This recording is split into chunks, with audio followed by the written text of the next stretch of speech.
My husband brought his wheelchair-bound lover home and said she'd live with us. So I smiled and told him my new life was waiting in another city, and I was leaving that night for good.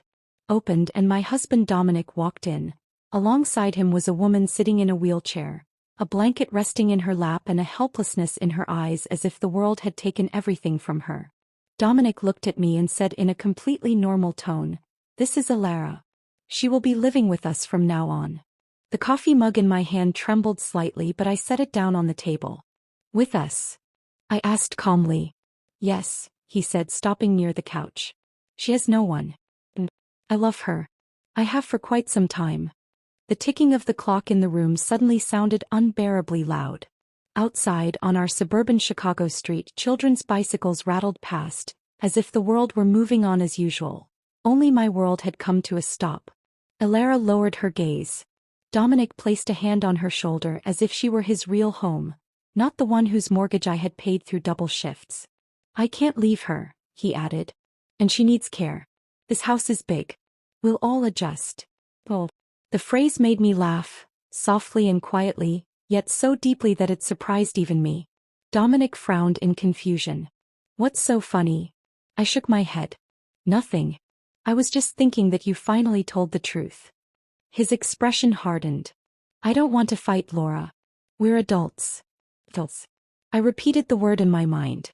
Being an adult was working my nursing job and taking online courses at night to keep Dominic's business from collapsing. Being an adult was juggling my mother's medical bills and our mortgage payments. And being an adult was the moment I first saw the number saved in his phone as "Late Meeting Red Heart" 6 months ago. I looked at Alara. "Would you like some water?" She startled, then replied softly, "Yes, please." I walked into the kitchen and turned on the faucet. The sound of cold water dulled the noise inside my head. I looked at myself in the mirror. My eyes weren't red, my face was calm. I wasn't breaking. I was already done, and that was my strength. I returned and handed the glass to Alara. Dominic was watching me closely.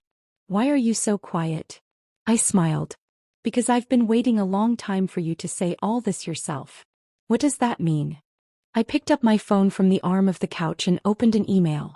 2 months ago, I got an offer from St. Mary's Medical Center in Boston. Senior nurse administrator. Better pay, better hours, and I paused slightly. A fresh start. Dominic's brows furrowed. "Why didn't you tell me?" "Because I wanted to see if you would make any effort to save us," I said, looking straight into his eyes. "You didn't. You chose to bring her into our home. So I made my choice." Alara's eyes filled with panic. "I didn't know that." I spoke gently. "This isn't your battle. You believed what you were told." Dominic's voice rose in anger. "So you're just leaving? After all these years?" I laughed again, this time with a trace of bitterness. "Not after all these years, Dominic.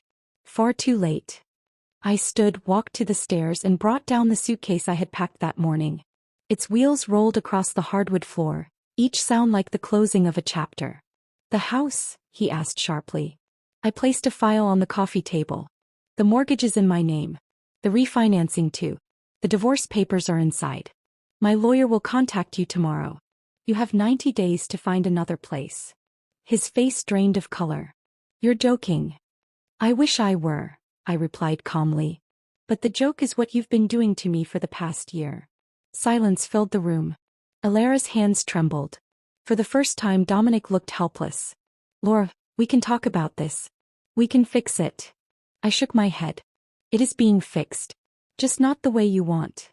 I paused by the door and took one last look at the house. The walls I had painted myself, the couch we bought on Black Friday, the kitchen where I baked his birthday cakes. Now it was just a place, not a home. "You're really leaving tonight?" His voice carried fear for the first time.